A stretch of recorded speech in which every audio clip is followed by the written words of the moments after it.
Sometimes I think I'm not playing the same game as a lot of other players in Battlefield 6. I mean, I can read just fine. Words say Battlefield 6. Okay. I click on it and to fire it up and I see the intro. Yep, check, Battlefield 6.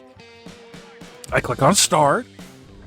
Oh, and now I see the UI. Yep, still Battlefield 6. Okay, time to find a mode to play in. So far, so good. And I'm playing the game. Everything's confirmed. Battlefield 6. Okay, so I must be seeing typos in the comments on the social posts. Okay, let me go back over there.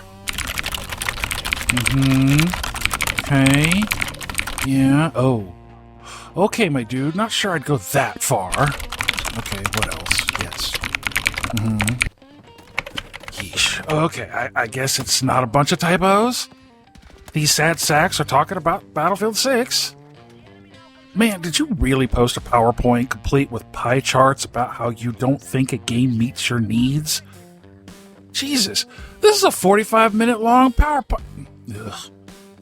Stay focused, Hannibal. Don't go down that rabbit hole. Man, what is wrong with these people? I guess it's time for another edition of Monday Massacre.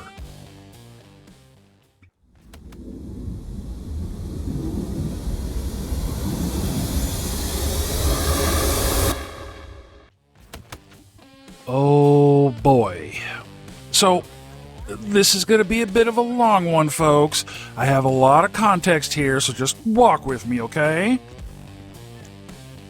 This statement has caused such an uproar. Battlefield 6 producer says Season 2 is the foundation for future seasons and believes it will bring back players who may have left after Season's 1 extension. I think this is going to be the strongest season. Yeah. That statement alone really ruffled some feathers. Does the perfect Battlefield season even exist, he said? Well, everyone says together and said, this is really, really strong. We want to use Season 2 as a kind of foundation going forward. This is the level we need to hit. We hope that the players think the same, but I think this is going to be the strongest season yet. Now, I don't think they were necessarily referring to quantity. I think they were talking about the quality of the drop for Season 2 and building upon that foundation going forward. But I saw where a lot of people took this to mean quantity. Then there's this statement, and I don't think a certain group of players really understood what was being said here. We want more maps. 2 maps per season isn't going to cut it. What happened to 4 maps like the old days of Battlefield 3 and Battlefield 4? Okay. Let's look at the numbers then. Battlefield 3 was released on October 25th, 2011 in North America and October 28th, 2011 in Europe for PC, PlayStation 3, and Xbox 360. It released with 9 maps. Battlefield 3's first DLC, Back to Karkland, was released on December 6th, 2011 for the PlayStation 3 and on the 13th for Xbox 360 and PC. 42 days. That's about 6 weeks. Okay. Oh, and yeah, and it came with 4 maps. Not new maps, though. 4 remastered Battlefield 2 maps. Strike at Karkland, Gulf of Oman, Sharkey Peninsula, and Wake Island. Remastered maps. Okay, let's check the second DLC drop. Close Quarters was released in June of 2012. 178 days. That's about 25 weeks. Interesting. Oh, and this was when we got new maps. Never before seen 4 new maps, folks. Donya Fortress, Operation 925, Scrap Metal, and Zeba Tower. Alright. The third DLC for Battlefield 3, Armored Kill. And that was released on September 2012. Roughly 90 days. 4 maps. Bandar Desert, Alborz Mountain, Armored Shield, and Death Valley. The fourth DLC, Aftermath, well, that dropped on November 27th, 2012, roughly 2 months later. 4 maps: Marquez, Monolith, Epicenter, Tala Market, and Azadi Palace.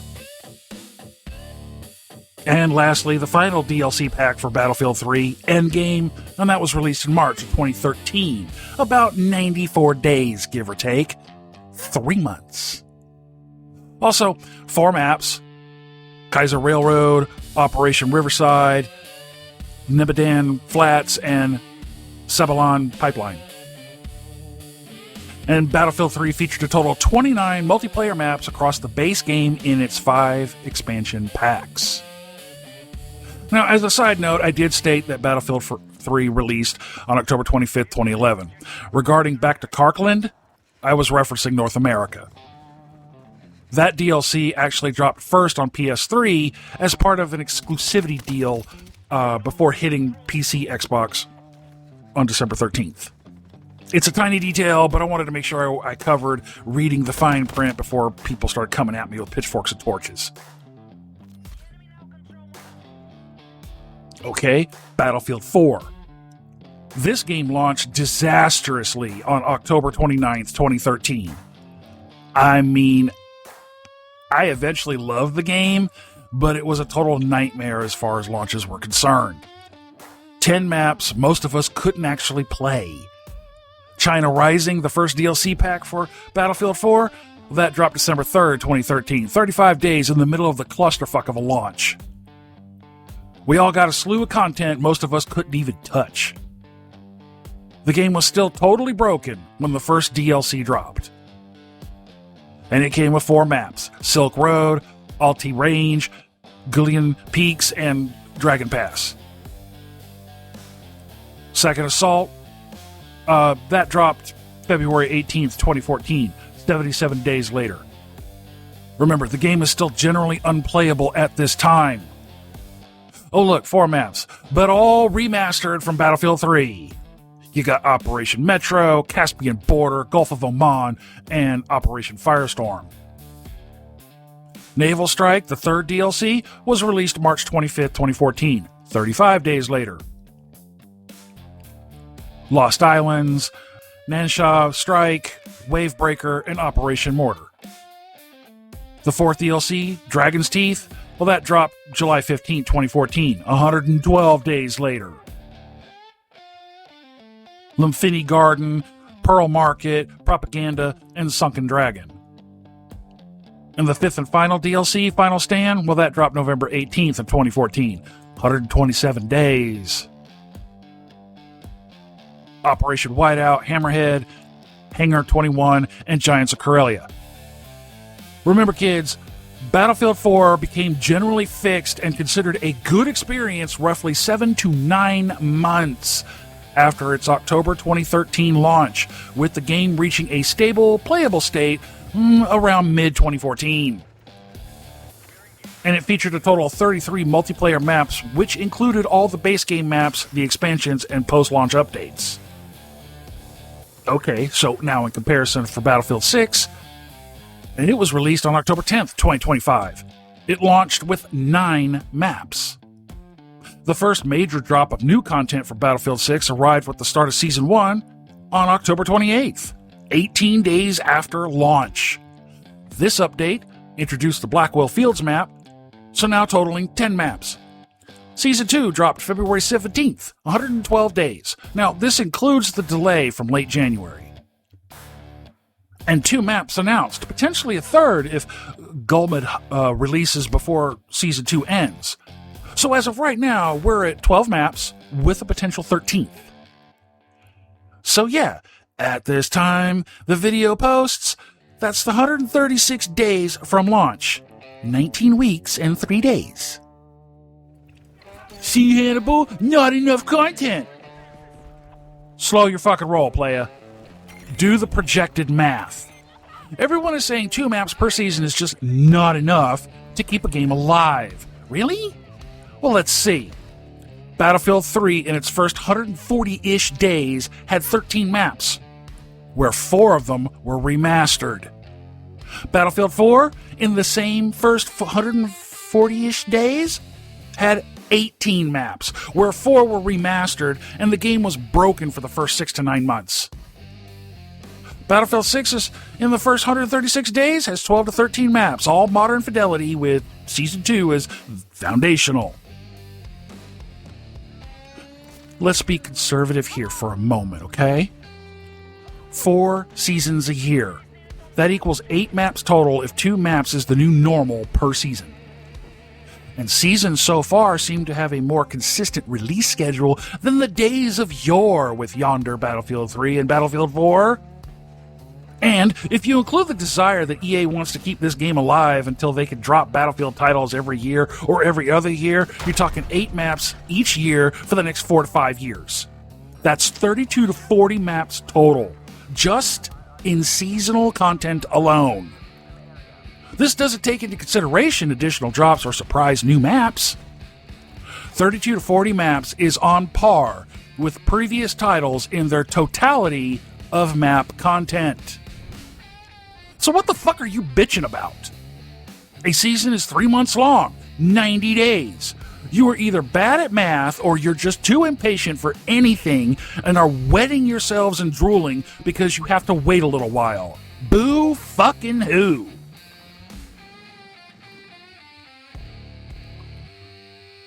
And then I saw there was some people out there mad about the amount of limited time events in Season 2.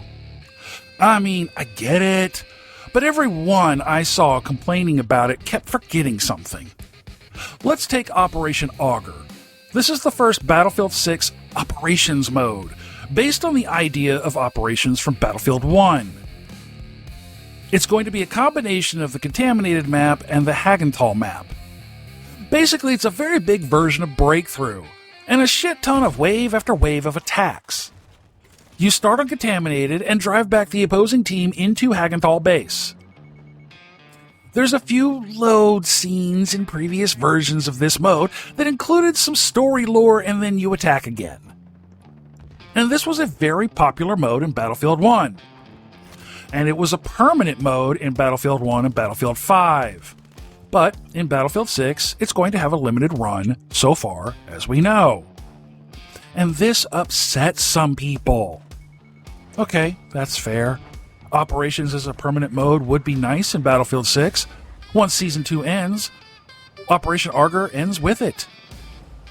And some of the things I read and watched stated that this is part of the whole fear of missing out tactic. What if you don't finish the battle path? What if you can't play the mode at all while it's available? What if it's not something you want to play now but might want to play later? And these are fair points. I'm not suggesting anyone be happy about the limited time run of the mode. However, this doesn't mean EA is saying, we decided to make this a limited run because we're evil corporation and we don't care about the fans. Honestly, that's a really fucking dumb take. If they didn't care about the fans, firstly, they wouldn't keep producing content, even if there's a subset of people out there saying it's not enough. They wouldn't have a battle labs. They wouldn't send out feedback emails. They wouldn't respond to the questions thrown at them like some medieval siege trebuchet over and over again. They wouldn't do, well, anything.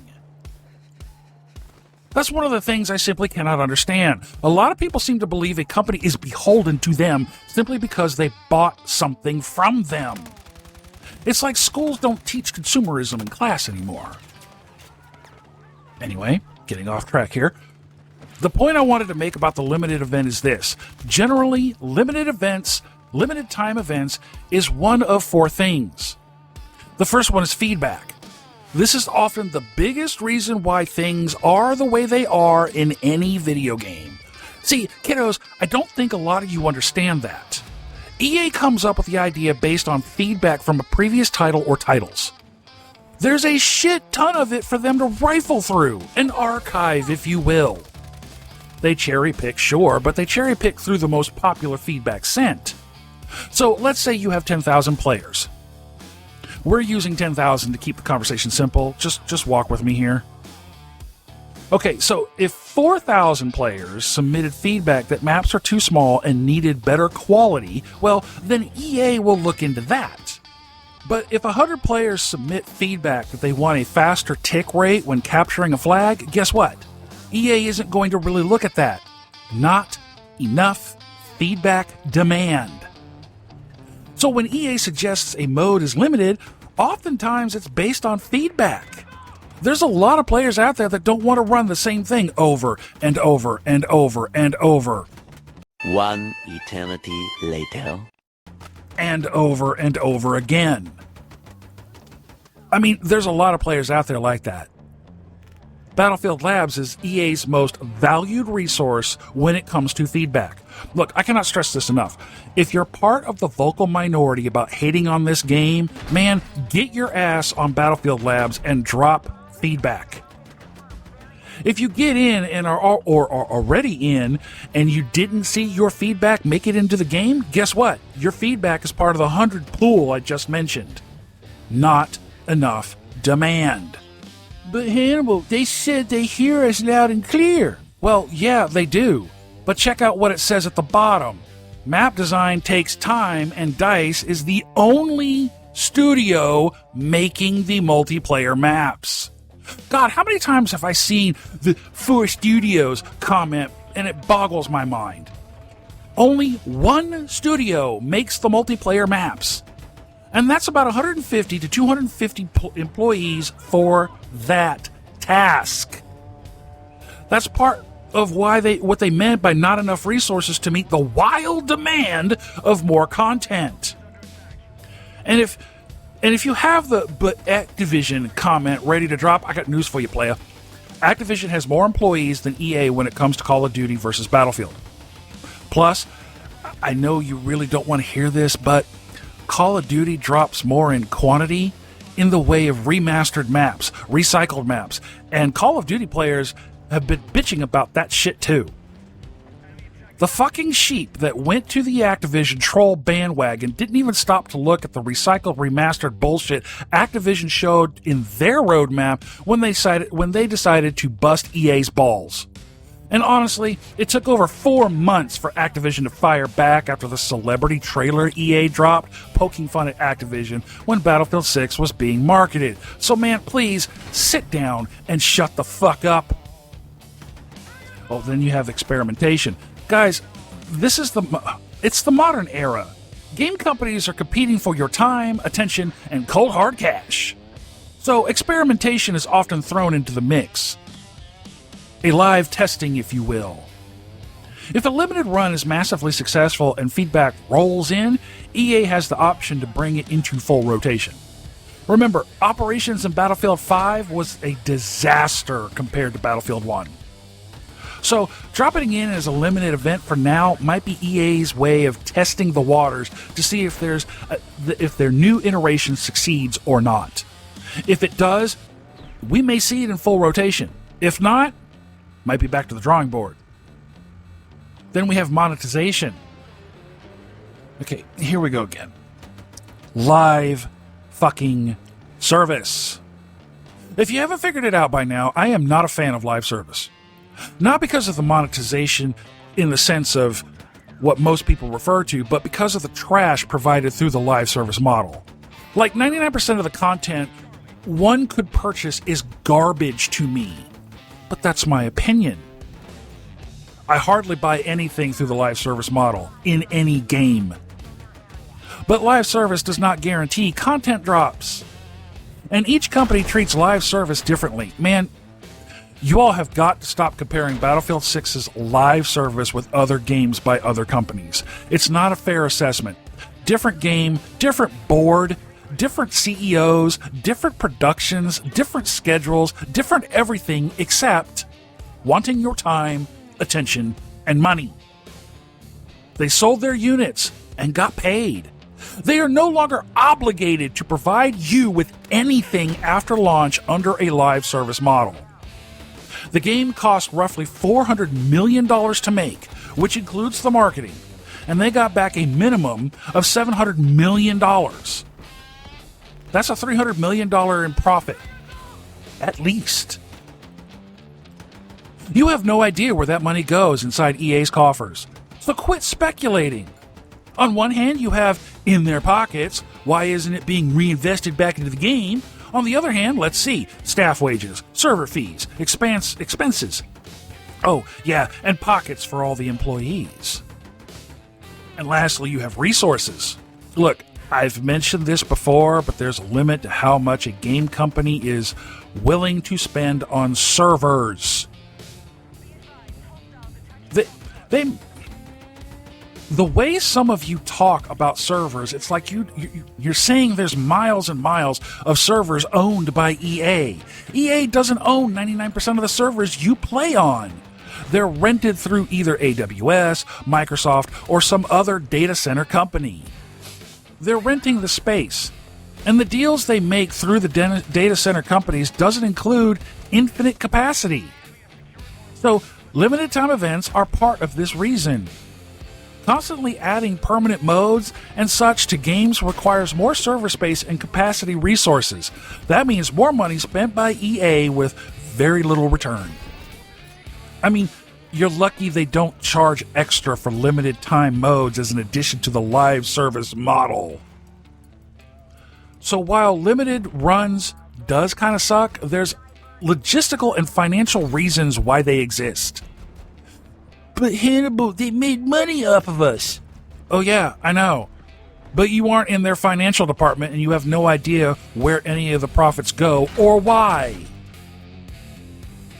But Hannibal, Battlefield 3 and Battlefield 4 had all this content. Man, I am so sick and tired of hearing this infantile response, and it's fucking everywhere. How dumb can you be here with that statement? Battlefield 3 and Battlefield 4 had something going for them that later titles did not. Premium service. Yes, sir, that obligatory contract that requires them to deliver what was advertised, even if only one person on Earth was playing the game. Live service removed that. And a lot of you demanded live service. Now look at you, wanting premium service again. That ship has sailed, folks. We fans of the premium service model tried warning you asshats about what you were asking for, but did you listen? No! Now look at you. Clown shoes. Also, Battlefield 3 and Battlefield 4 were smaller games as far as resource consumption is concerned. They were way easier to add on to compared to modern games. Man, the technology has changed since October 25th, 2011. Since October 29th, 2013. It's 2026. 15 years later. 13 years later. I'm sorry, why the hell do you think technology, software, and programming has stayed inside a time bubble? Someone needs to explain that shit to me. Then there's the whole, this game is dying, dead, or will be dead in a year, freaks of nature. If you really think the game is dead, man, I have some beachfront property in Marfa, Texas. You might be interested in buying from me. On the cheap. A game is considered dead when it is no longer justifiable in the cost of keeping it alive. That's it. Everything else is just a metric pointing toward one conclusion or another. The actual metrics studios use player population, commonly referred to as MAU and DAU. Publishers track monthly active users, that's your MAU, and daily active users, that's your DAU. When the population drops so low that matchmaking breaks or the game no longer feels functional, it's a red flag. One industry source notes that games with fewer than 500 MAU monthly and no updates for 6+ months are considered commercially dead because they cost more to run than they earn. This is particularly why Battlefield 3 and Battlefield 4 servers lasted as long as they had after the game was sundowning and the titles entered end of life. Plus, they were also charging in Battlefield 3 and Battlefield 4 for server space, so they made money off of that. There may have been a small patch update for quality of life things from time to time after the end of life phase, but it was mostly just small tweaks to the server, shutting down server space based on numbers, things like that.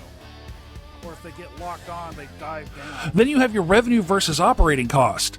Studios look at server costs, live ops staffing, customer support, ongoing development costs, microtransactions, or expansion revenue. If the game is a net negative, the business case collapses. You also have development support status. A game is effectively dead the moment updates stop, patches stop, roadmaps are canceled, the live ops team is reassigned. This is one of the clearest internal signals.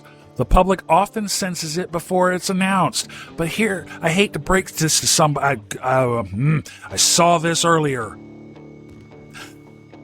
The moment the game was done, Battlefield 6, before it even hit shelves, you already had EA take some of the manpower resources and started working on 7 or their next Battlefield title. That's how it works. It's called pre-production, ladies and gentlemen. It's called pre-production, and it's common practice. This is another thing about the resources where they don't have enough because people had already been assigned to work on the next project. This happened in 2042. This happened at Battlefield 1. This happened at Battlefield 5. I could keep going. Then you have your engagement trends. Studios track match completion rates, session lengths, returning player percentages, new players onboarding success. When these metrics fall off a cliff, the game is in terminal decline. And we ain't there yet, ladies and gentlemen. Then you also have your community activity. Not the loudest of the community, but the volume. Forum activity, social media mentions, content creation such as YouTube and Twitch, and modding or fan-driven events. A shrinking ecosystem that signals this diminishing long-term viability for these companies. And then they go through comparative performances. Publishers compare the game to other titles in the same franchise, competitors in the same genre, and then internal projections. We're only 136 days into the launch. We are nowhere near sundowning. Nowhere near. If a game underperforms consistently, it becomes a candidate for the sunsetting. And then you have your opportunity costs, and this is your quiet killers. If the studio believes its people could generate more revenue by working on the new title in full swing, well, they will sunset the old one, even if it's not technically dead yet. And then you have your catastrophic commercial failures. Some games die almost immediately because they never reach profitability. Industry data shows that only 20% of games make any profit. 20%. Around 80% of Steam releases fail to reach $5,000 in revenue in their first 2 weeks. Those are games that are DOA from a business perspective. A game is dead when all 3 of these conditions converge: low population, no developmental support, and negative ROI. Players often call a game dead when they don't like the direction, their friends stop playing, streamers move on. Not the same planets. Not the same universes. So here's the reality-based way to cut through all that bullshit, figure out whether Battlefield 6 is actually dying or whether you're just seeing the algorithm amplify the loudest malcontents. You already know that Battlefield's community has a long history of declaring every entry dead within 90 days. They did it with Battlefield 3, Battlefield 4, Battlefield 1, Battlefield 5, and definitely with 2042. So I'm going to break this down for you in 2 parts. How to estimate the real population without console numbers, because guess what? Only Steam Charts provides numbers. And how to determine whether the negativity you're seeing is representative or just algorithmic distortion. Estimating the real population without console numbers? Okay. Steam gives you, what? Around 90k peak right now? That's the only hard number we get. And Steam Charts gets weaponized because they're the only public number. But here's what we can infer with reasonable confidence. Steam is not the majority of Battlefield players. Sorry, kids. Historically, Battlefield 1, roughly about 20 to 25% was on PC. Battlefield 5, roughly 22 to 28% were on PC. Battlefield 2042, this one was interesting. About 30 to 35% on PC. And that was higher because of crossplay. Battlefield 6 is almost certainly within the 25 to 35% PC range. If Steam shows about a 90K peak, then total PC, that's Steam, EA, and Epic, it's probably around 120 to 150K peak. Daily. And if PC is roughly around 30% of the population, then total cross-platform concurrency is likely 350K to 500K players peak across all platforms every day. This is not a dead game by any industry metric. Even if PC were 40%, which is considered extremely high, you're still looking at 225,000 plus total peak every day. That is considered healthy in EA standards. And then you have crossplay behavior tells console populations indirectly. If you already noticed, crossplay on equals instant matches, no bots. Crossplay off, bots and longer waits. This is a population distribution signal. It tells you that there are plenty of players across all platforms combined, but each individual console platform alone may not have enough players to sustain fast matchmaking in every mode every 5 freaking seconds. That's normal for modern shooters. Even Call of Duty has this issue in niche modes. It does not indicate the game is dying. It indicates simply a fragmentation. The bot presence is not a population metric. Bots appear because the mode requires 64 players in Conquest. The platform pool is split. The player turned off crossplay. The game prioritizes fast starts over perfect fills. So bots doesn't equal low population. Bots equals low population in that specific matchmaking bucket. So basically the question is the negativity even real, or is it just algorithmic distortion? For me, I think this is where a lot of people get this wrong. Social platforms do not show you a representative sample of players. What they show you is just the outrage, the high engagement posts, repeat complainers, people who quit but still hang around to complain, content creators farming negativity for views, algorithm-boosted drama. The "I'm never playing again" crowd? Jesus Christ, every Battlefield since Battlefield 3 has had dead game posts, "I'm uninstalling" posts, "This is the worst Battlefield ever" posts. Meanwhile, Battlefield 1 is still alive. Battlefield 4 is still alive. Battlefield 5 is still alive. Holy shit, even Battlefield 2042 has a stable population to this day. Players dramatically overestimate how many people share their opinion. Steam reviews and Reddit are not representative either. Steam reviews skew towards people who are angry, people who quit, people who want to punish the devs, people who want to meme.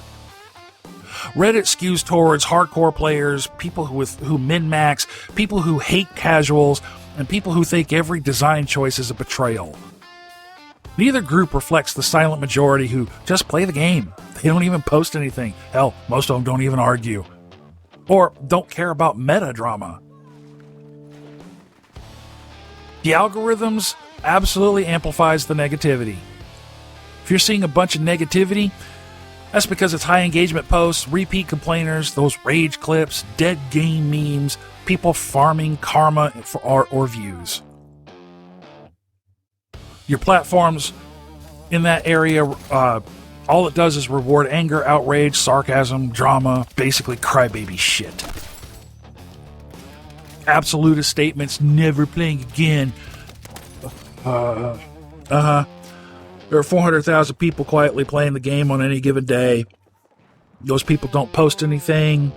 Those people are enjoying the game but don't argue about it. And the console players who never touch Reddit or Twitter. Your feed is not a census. It's basically a bubble. So, is Battlefield 6 dying? Well, here's the honest assessment. Based on a 90K Steam peak, likely 350,000 to 500,000 total peak on the daily. Instant matches with crossplay on, bots only when crossplay is disabled.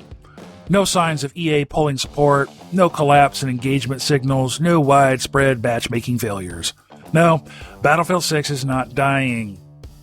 What you have here is a vocal minority who is very loud and obnoxious. The algorithm is feeding you those posts. Steam charts are being misused as a universal metric. Console populations are invisible, so people assume the worst. Crossplay fragmentation creates false impressions of low population. This is exactly the same pattern that happened with Battlefield 4, Battlefield 1, Battlefield 5, and 2042. The exact same pattern. Every single one was declared dead, and every single one survived. Steam Charts is the smallest Battlefield platform. Unfortunately, it's the only one that's visible. And because of that, it's easiest to misinterpret and is often misused. But let's look at the other side of the coin. Twitch data shows while rage bait clips exist, there are still over 500 active channels streaming the game daily to an average of 2,000 plus viewers, even during this hangover period. Positive sentiment often sits around 77% on Steam. The mostly negative reviews are often concentrated on specific subnet modes like RedSec, which doesn't represent the core Conquest breakthrough population. Now, on one hand, sorry kiddos, that's review bias. On the other hand, I do understand that a BR in Battlefield is not normal. It's not what some would consider Battlefield. I get it. But it's here, and it's not going anywhere. At least not anytime soon, no matter how loud you shout into your megaphones. I'm not saying deal with it, but fucking deal with it. I mean, the total game, including RedSec, cost nearly $400 million. And more than likely, RedSec cost EA a non-trivial portion of that $400 million. And yet, it's free to play, and you don't even need to buy the full game. You honestly think that's just because you don't like it that everyone else doesn't like it? I hop into it from time to time and wait about the same amount of time for it to load up with 100 players as I do standard matches, so obviously a ton of people are playing it. But Hannibal, we didn't ask for a BR. And? My statement still stands. It's here. It's in the ecosystem. You got two choices, my dudes. Deal with it or ignore it. Not sure what you're trying to accomplish by bitching about it. Ripple Effect handles the BR, folks. DICE handles the core multiplayer game. So the whole they took resources away from the core game argument doesn't even hold, kiddos. I'm gonna be real here. If you're not down with the game, that's fine. Everyone's welcome to what they like and what they don't like. But to sit upon high with your tilted crown and scepter, proclaiming the game is bad, dead, dying, or will be dead, man, you ain't gotta be here. You are making a conscious choice coming up in here and bitching about dumb shit as EA and DICE and Battlefield live rent-free in your heads. Or you could just move on and play something else that provides you with your high demand of warm fuzzies. If you're bored enough to piss and moan about a game several of you proclaimed you aren't even playing anymore, you have time and resources available to you to find something that makes you happy. Because obviously Battlefield 6 isn't it. They nerfed the movement and I'm mad about it. Not enough content and I'm mad about it. The devs are bad at their jobs and I'm mad about it. Gods, you sound like pretentious pricks. It's one thing to be critical of a game. Games are a weird commodity because for the most part, it's a time consumer. It's not about the $79 or $90 you dropped. It's honestly never been about that. It's about time investment. You want your invested time to have value. I get that. It's another thing to be angry about shit you don't like because a majority of players' feedback made changes to the game. If you're upset about things like that, like nerfed movement, you've been in the wrong game since launch, and that's a you problem. If you're upset about the evenly spread out content drops, specifically maps, especially in the first 136 days of launch, you aren't looking at numbers. You're looking at the end of life of previous titles while Battlefield 6 is at the start. That's not a fair comparison, and both of those points is, again, your problem. The game is pretty healthy, even if Steam numbers fell. There's more likely at least 1 million players across all platforms in this game every other day. Continually showing the Steam chart numbers has become a meme of your own disingenuous attempt to say something clever. You should probably stop doing that shit. You look dumb doing it, and all you're accomplishing is spreading the stupidity. Oh, this guy's a shill for EA. He's just a fanboy. Man, anyone coming at me with that hasn't watched any of my content prior to this video. I know the difference between feedback and criticism. Feedback is how things change, evolve, and improve. Criticism is bitching. And a lot of you out there do nothing but bitch. I've been having a blast playing Season 2. I don't care about FOMO. I'm here to play and have fun. I have made the decision that Battlefield 6 is currently worth my invested time. I plan on checking out Operation Augur and see what's what. It looks like it'll be so much fun. I'm hoping Goldman makes it into the rotation before Season 3 starts. If not, if it drops in Season 3, that's okay too. This game has plenty for me to do. Campaign, which for fuck's sake I haven't even played yet. Rush, Conquest, Breakthrough, both casual and standard. Domination, Team Deathmatch, King of the Hill, Escalation, Portal. Building squads, building platoons. So many weapons and attachments to work on. Fuck, vehicles. There's a shit ton of stuff for me to do. Not sure why some people bitch about lack of content. The research I have done points to a few things. One, the majority of players are pretty happy with the state of the game. The current state of the game's quality is based on player feedback.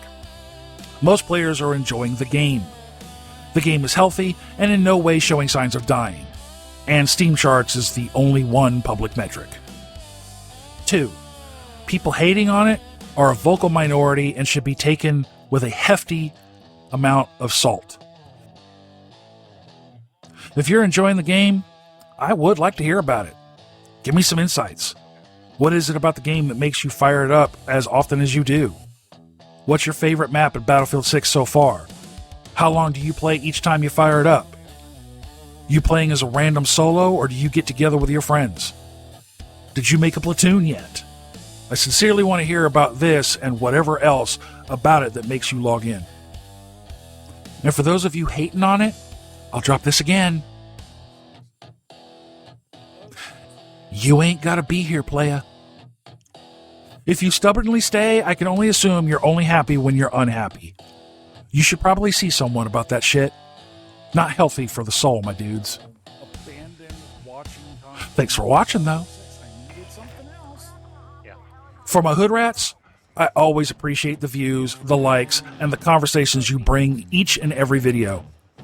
I have had some of the best times reading your comments and our discussions on the various topics I cover. We're at 2,906 subs at the time I am recording this, 94 away from the 3K goal. My 1-year anniversary for YouTube is March 17th. I am hoping to reach that 3K goal by that date. And you guys are making it happen, so thank you. Finally though, don't forget to open up the video description.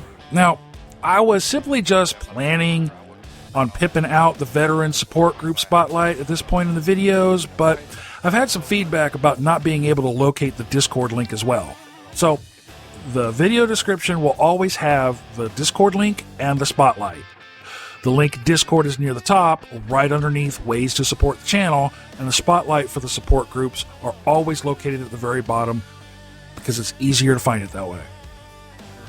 If the link to Discord becomes expired, just send me a comment asking for the latest link. In regards to the spotlight, I do one every month. Being a vet with most of my friends and family having served, it's important to me that I share veteran support groups. So after the video, please check out the link. And that's today's Monday Massacre episode, folks. I did warn you it was going to be a bit lengthy. Now, go forth, my little hood rats, and enjoy your shift, your day, and your game. And until the next one, out.